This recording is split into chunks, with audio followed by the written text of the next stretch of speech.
नमस्कार, मैं हूं कुसुम। GBN24 न्यूज में आप सभी का स्वागत है। एक हंसते खेलते परिवार को ना जाने किसकी नजर लग गई। परिवार के सदस्य एक एक कर किसी रहस्यमय बीमारी का शिकार होने लगे। इस बीमारी में पहले उनके शरीर में तेज दर्द होता, उसके बाद धीरे धीरे होंठ काले पड़ने लगते, जुबान अकड़ जाती, उसके बाद सांसें थम जाती। इस तरह 20 दिनों में परिवार के 5 सदस्यों की मौत हो जाती।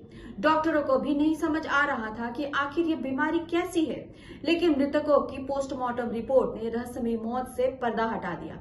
इसके बाद पुलिस ने जब गुत्थी सुलझाई तो हर कोई हैरान रह गया कि किसी को भरोसा नहीं हो रहा था कि इस हत्याकांड को उसी परिवार की एक टॉपर बहू ने अंजाम दिया है।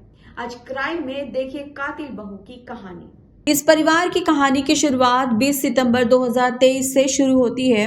महाराष्ट्र के गढ़चिरौली जिले के अहेरी तहसील के महागांव में रहने वाले शंकर कुम्हारे और उनकी पत्नी विजया कुम्हारे की तबीयत खराब होती है। दोनों को सिर से लेकर पैर तक बेहद तेज दर्द की शिकायत थी। दोनों को अहेरी के एक अस्पताल में दिखाया जाता है। उनकी तबीयत में कोई सुधार नहीं हुआ तो आखिरकार नागपुर के अस्पताल में 26 सितंबर को शंकर कुम्हारे को भर्ती कराया गया और वहां उनकी जान चली गई। परिवार के लोग अभी इस सदमे में डूबे ही थे कि अब तक शंकर की पत्नी विजय कुम्हारे ने भी दम तोड़ दिया। 2 दिनों के अंदर परिवार के 2 लोगों की जान चली गई, लेकिन इसी बीमारी और मौत की दहशत और बढ़ गई जब परिवार के दूसरे लोग भी बीमारी के शिकार होने लगे। शंकर और विजया की विवाहित बेटी कोमल और बेटे रोशन कुम्हारे की तबीयत भी अचानक खराब हो गई। उनके साथ रहने वाले शंकर कुम्हारे की साली की भी तबीयत खराब हो गई। एक एक करके सभी को अस्पतालों में भर्ती करवाना पड़ा।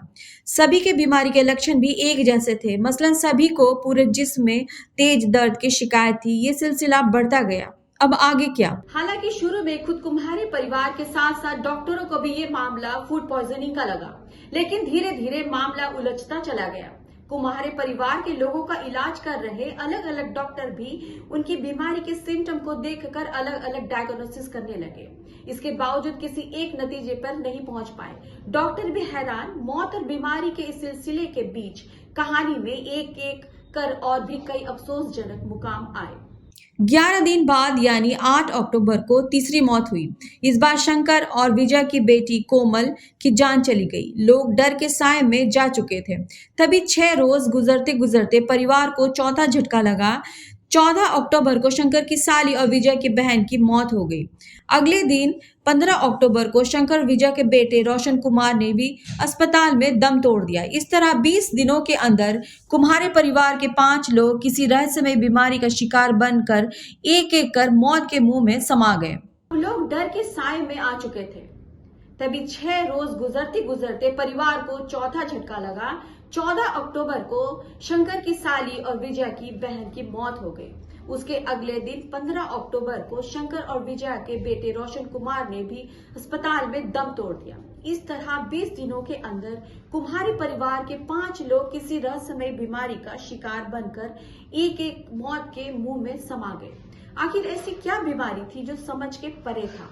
कुम्हारे परिवार के साथ साथ उन्हें जानने वाले तमाम लोग मौत के अजीबोगरीब सिलसिले से हैरान और परेशान थे। कुम्हारे परिवार का सबसे बड़ा बेटा सागर कुम्हारे, जो दिल्ली में रहता था, वो अपने माता पिता की बीमारी की खबर मिलने पर चंद्रपुर पहुंचा था। वहां माता पिता के अंतिम संस्कार और क्रियाकर्म के बाद जब वो दिल्ली पहुंचा तो उसकी हालत भी बिगड़ गई थी। यानी उस घर में जो भी जाता वो बीमार हो जाता।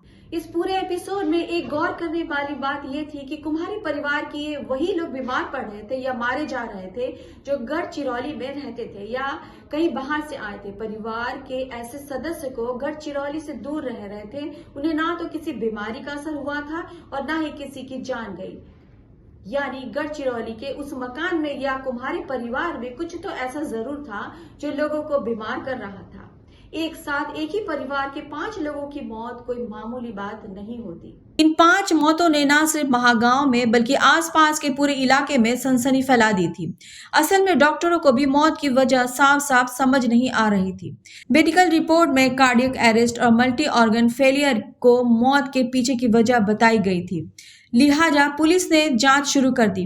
पहला शक कुम्हारे परिवार की बहू संघमित्रा की तरफ ही गया, क्योंकि कुम्हारे परिवार के सारे लोग एक एक कर बीमार हो रहे थे, मारे जा रहे थे, लेकिन कुम्हारे परिवार की बहू संघमित्रा बिल्कुल ठीक थी। जब पूछताछ शुरू हुई तो राज खुल गया।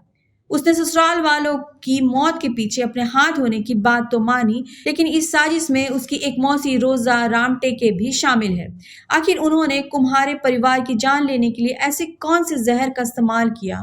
ऐसा अजीबोगरीब जहर उन्हें कहां से मिला? गढ़चिरौली पुलिस ने संघमित्रा और रोजा को हिरासत में ले लिया। संघमित्रा से पूछताछ करने पर पता चला कि उसने कुम्हारे परिवार के बेटे रोशन से अपने घर वालों की मर्जी के खिलाफ जाकर लव मैरिज की थी। संघमित्रा की शादी से उसके माता पिता इतने दुखी थे कि उन्होंने खुदकुशी कर ली, लेकिन इधर शादी के बाद संघमित्रा को ससुराल वाले रोशन और उनके घर वाले परेशान करने लगे, जिससे वो सभी से खार खाए बैठी थी। दूसरी ओर उसकी मामी रोजा रामटेके का कुमारी परिवार से जमीन को लेकर झगड़ा चल रहा था। संघमित्रा ने एग्रीकल्चर साइंस लेकर पढ़ाई की थी, वो टॉपर थी। इसी वजह से उसे कई किस्म के जहर, कीटनाशक वगैरह की अच्छी जानकारी थी। उसे ये भी पता था कि आर्सेनिक जैसा हेवी मेटल इंसान को बीमार करने के साथ साथ मौत के मुंह तो पहुंचा देता है। चूंकि ये रंगहीन और गंधहीन होता है तो इसे किसी को खिलाने पिलाने पर उसे इसकी खबर तक नहीं होती और दूसरों को भी इसका पता नहीं चलता। कुम्हारे परिवार को वही जहर खिला रही थी, जिसकी वजह से ये नतीजा सामने आया। पुलिस ने संघमित्रा और रोजा रामटेके दोनों को गिरफ्तार कर लिया है। हंसता खेलता परिवार 20 दिन में खत्म हो गया। क्राइम से जुड़ी ऐसी कहानी देखने के लिए देखते रहिए GBN 24 न्यूज। तब तक दीजिए इजाजत। धन्यवाद।